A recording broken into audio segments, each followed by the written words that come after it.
Hello everyone, I hope all of you are doing well. और आज के इस वीडियो में हम एक बहुत इंपॉर्टेंट टॉपिक पे डिस्कस करने वाले हैं, जो है ग्राउंड वाटर कंटैमिनेशन। ये जो आपका टॉपिक है, ये करंट अफेयर्स के पॉइंट ऑफ व्यू से भी बहुत इंपॉर्टेंट है, as well as environment subject के पर्सपेक्टिव से भी इम्पॉर्टेंट है।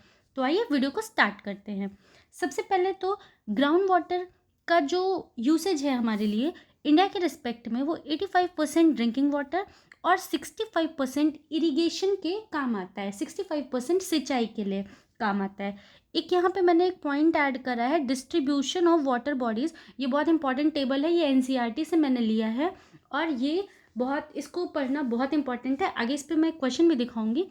तो हमारे अर्थ पे जो भी वाटर है उसका मैक्सिमम पार्ट ओशियंस में है, फिर आइस कैप, फिर ground water, fresh water lakes, inland seas, atmosphere, reverse.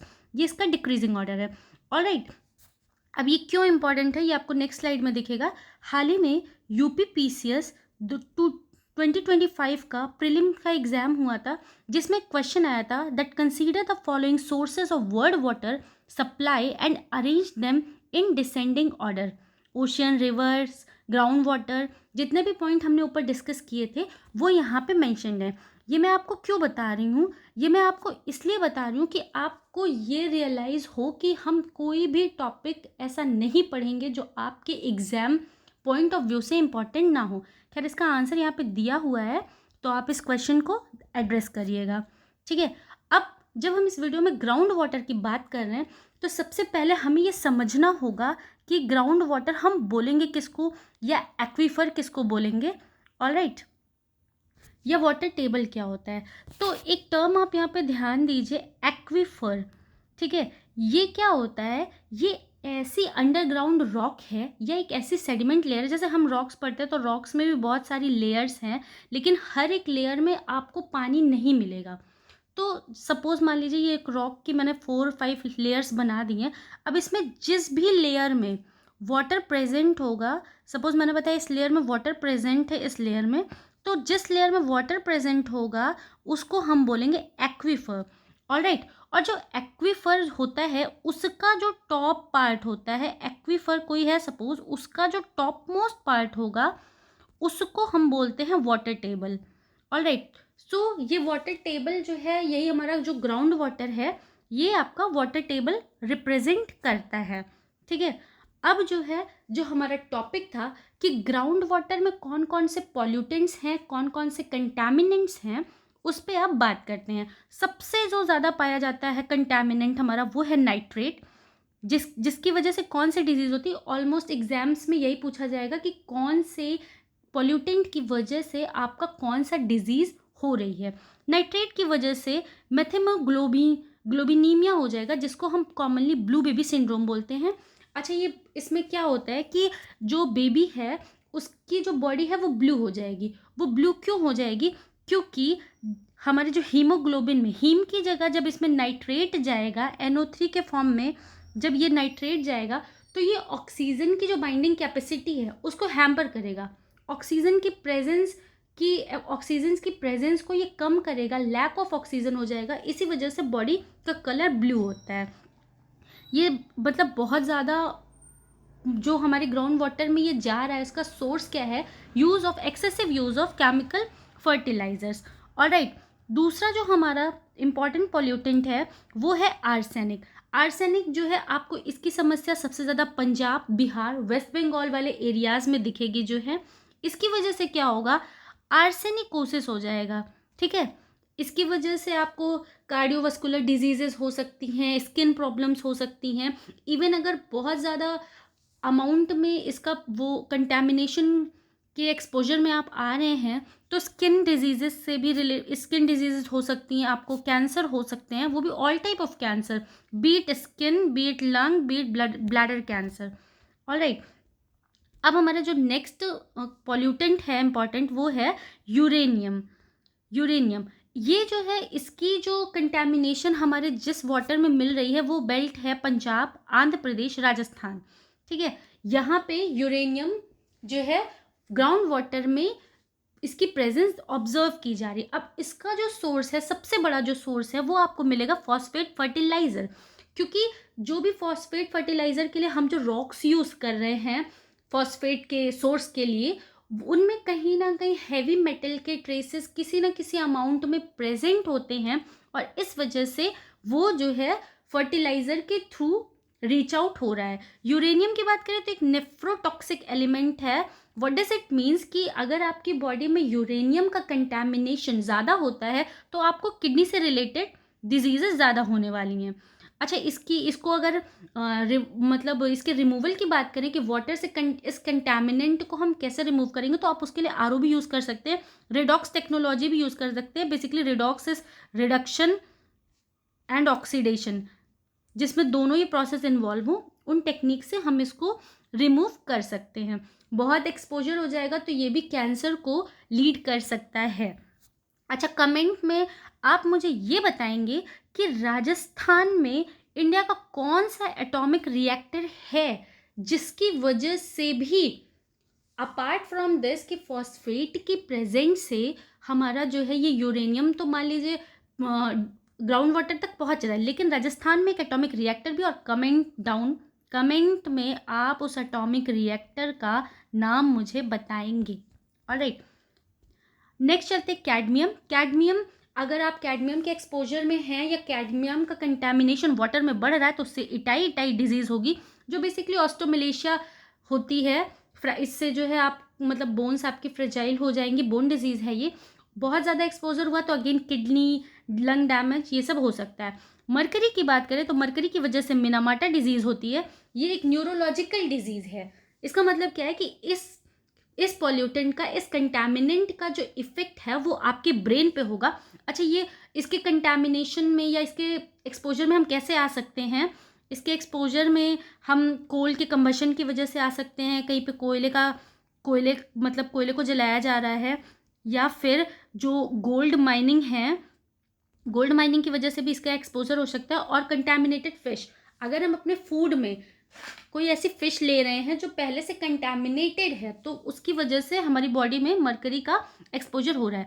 Fluoride की बात करें तो फ्लोराइड तो आपको पता है कि कुछ अमाउंट में ये हमारी बॉडी के लिए मतलब हेल्पफुल है, बट अगर इसका अमाउंट परमिसिबल लिमिट से ज़्यादा होगा तो पहले तो आपको डेंटल फ्लोरोसिस होने वाली है, जो है आपके दांतों में दिक्कत होगी। उसके बाद आपको स्केलेटल फ्लोरोसिस हो सकती है। इसका मतलब आपकी जो मसल्स हैं, स्केलेटन है, उसमें भी चीज़ें हो जाएंगी। अच्छा, इसमें एनसीईआरटी में एक इम्पॉर्टेंट पॉइंट ये मेंशन्ड रहता है, ये मैंने एनसीईआरटी से लिया है, ये आप याद रखें कि डीफ्लोराइडेशन है, वाटर से फ्लोराइड का जो रिमूवल है वो एक टेक्निक से किया जाता है जिसको नालगोंडा टेक्निक बोलते हैं। और ये इसका नाम नालगोंडा इसलिए है क्योंकि ये आंध्र प्रदेश में ये टेक्निक आपकी जो है इवॉल्व हुई बेसिकली, और वहाँ पे आज भी ये यूज़ में है, प्रिवलेंस में है। इस वजह से मतलब आपका ये इस टेक्निक का नाम पड़ा है। ऑलराइट, अब जो है हम इसके आगे चलेंगे। अच्छा, हमने इस अभी तक के जो हमारा जो भी पार्ट था वीडियो का, उसमें हमने ये देखा कि वाटर में ground, specially in ground water, I am focusing on ground water, कि ग्राउंड वाटर क्या है और उसमें कौन कौन से मेन कंटैमिनेंट्स हैं, उनकी कौन सी डिजीजेस हैं। अच्छा, अब क्या है कि इंडिया में जो भी ये ग्राउंड वाटर का कंडीशन है, कंटैमिनेंट्स हैं, इसका असेसमेंट कौन करेगा? तो इसके असेसमेंट के लिए जो बॉडी रिस्पॉन्सिबल है वो है सेंट्रल ग्राउंड वाटर बोर्ड, जिसको 1970 में इस्टेब्लिश किया गया था। मतलब इस्टेब्लिश क्या किया गया था, इसको रिनेम किया गया था। मिनिस्ट्री ऑफ एग्रीकल्चर के अंडर हमारे पास एक ऑर्गेनाइजेशन थी, एक्सप्लोरेटरी ट्यूबवेल ऑर्गेनाइजेशन, जिसका नाम बदलकर हमने सेंट्रल ग्राउंड वाटर बोर्ड कर दिया। करेंटली अगर बात की जाए तो ये जो आपका बोर्ड है ये मिनिस्ट्री ऑफ जल शक्ति के अंदर आता है। उसमें भी अगर बात करें डिपार्टमेंट किस डिपार्टमेंट में आता है, तो वो department of water resources, river development and Ganga rejuvenation है। इसका जो हेडक्वार्टर्स है वो हरियाणा के फरीदाबाद में है। आपको ये भी याद रखना है कि ये एक स्टैट्यूटरी बॉडी नहीं है। अच्छा, जो पॉलिटी के नॉन पॉलिटी बैकग्राउंड स्टूडेंट्स हैं उनको मैं ये बता दूं कि स्टैट्यूटरी बॉडी मतलब ये कोई जो है इसलिए नहीं इसको बोलेंगे क्योंकि इसको किसी भी एक्ट के द्वारा पार्लियामेंट के किसी भी एक्ट से लेजिस्लेट नहीं किया गया है। कोई भी ऐसी संस्था जिसको बनाने के लिए कोई एक्ट ना लाया गया हो, वो एक वैधानिक संस्था नहीं होती है, वो एक स्टैट्यूटरी बॉडी नहीं होती है। ये पॉइंट आप याद रखिएगा।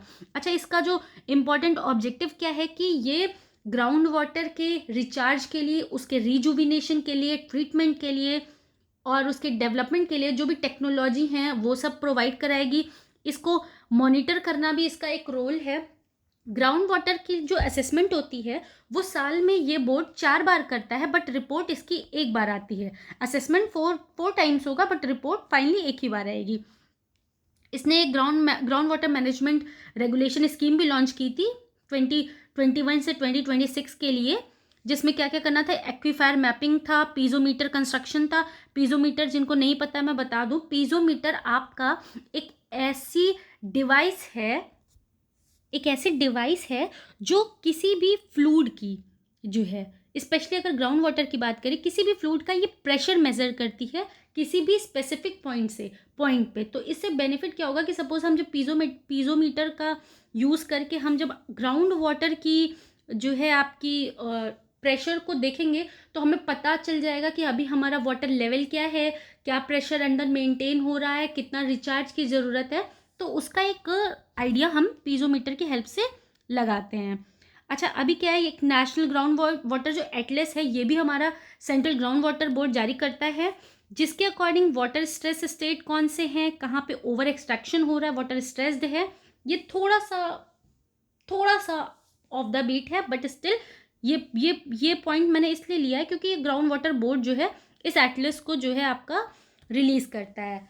अब हम एक इम्पॉर्टेंट जो टॉपिक को देखने जा रहे हैं वो है आपका सेंट्रल ग्राउंड वाटर अथॉरिटी। ये टॉपिक आपके लिए बहुत इंपॉर्टेंट है। इस पे काफ़ी सारे एग्जाम्स में डायरेक्ट क्वेश्चंस भी आते हैं। पहले तो इस पे आपको ये पता होना चाहिए कि ये जो बॉडी है आपकी, इसका जो इस्टेब्लिशमेंट किया गया है वो इन्वायरमेंटल प्रोटेक्शन एक्ट जो 1986 में आया था, पर्यावरण संरक्षण अधिनियम आपका, उसके तहत इसका गठन किया गया है। अब आप मेरी बात से इत्तेफाक रखेंगे कि ये एक स्टैट्यूटरी बॉडी है, मतलब ये एक वैधानिक संस्था है। कैसे? क्योंकि इसके इस्टेब्लिशमेंट के लिए पार्लियामेंट ने एक एक्ट लाया था। वही जब हमने पीछे सेंट्रल ग्राउंड वाटर बोर्ड को देखा था तो वो एक स्टैट्यूटरी बॉडी नहीं थी, क्योंकि उसको बनाने के लिए, उसको इस्टेब्लिश करने के लिए कोई भी एक्ट नहीं लाया गया था। ऑलराइट, अब आपको ये डिफरेंस समझ में आया होगा। अच्छा, इसका जो फंक्शन क्या है कि जो है ग्राउंड वाटर डेवलपमेंट और मैनेजमेंट जो है पूरे कंट्री में ये उसका जो है रेगुलेट करता है, कंट्रोल करता है। ये जो सेंट्रल ग्राउंड वाटर अथॉरिटी, इसका एक मेन काम ये भी है कि इंडस्ट्रियल पर्पस के लिए या इंफ्रास्ट्रक्चरल डेवलपमेंट के लिए जो भी आपके प्रोजेक्ट्स हैं उनको NOC, नो ऑब्जेक्शन सर्टिफिकेट का क्लियरेंस भी यही देता है। उसके अलावा सेंट्रल ग्राउंड वाटर अथॉरिटी आपका जो है जहाँ पे ग्राउंड वाटर का मतलब जो है डेवलपमेंट रिस्ट्रिक्टेड है, प्रोहिबिटेड है, उन एरियाज़ को आपका नोटिफाई भी कर सकता है। ये मेन फंक्शन है। अब आप ये क्वेश्चन देखिए, ये क्वेश्चन आपका UPSC सिविल सर्विसेज प्रीलिम्स के एग्जाम 2022 में पूछा गया था कि which of the following has been constituted under the environment protection act 1986, central ground water board, central water commission, national water. So obviously answer इसका क्या हो जाएगा? Central ground water authority. ये क्वेश्चन दिखाने का आपको पर्पस ये है कि आप ये समझें कि जो भी हम पढ़ रहे हैं वो कहीं ना कहीं एग्जाम्स में पूछा ज़रूर जा रहा है, और अगर आप कोई टॉपिक पढ़ रहे हैं तो उसके सारे डायमेंशंस को in a short way, in a concised form cover करने की कोशिश ज़रूर करें, so that it would be more beneficial for you. So आज के लेक्चर में इतना ही। आगे और भी ऐसे लेक्चर्स को देखने के लिए और भी ऐसी इन्फॉर्मेशन के लिए हमारे साथ बने रहें। वीडियो पसंद आई हो तो वीडियो को लाइक, शेयर, कमेंट, सब्सक्राइब और हमारे चैनल को सब्सक्राइब ज़रूर करें। Thank you for watching. Thank you.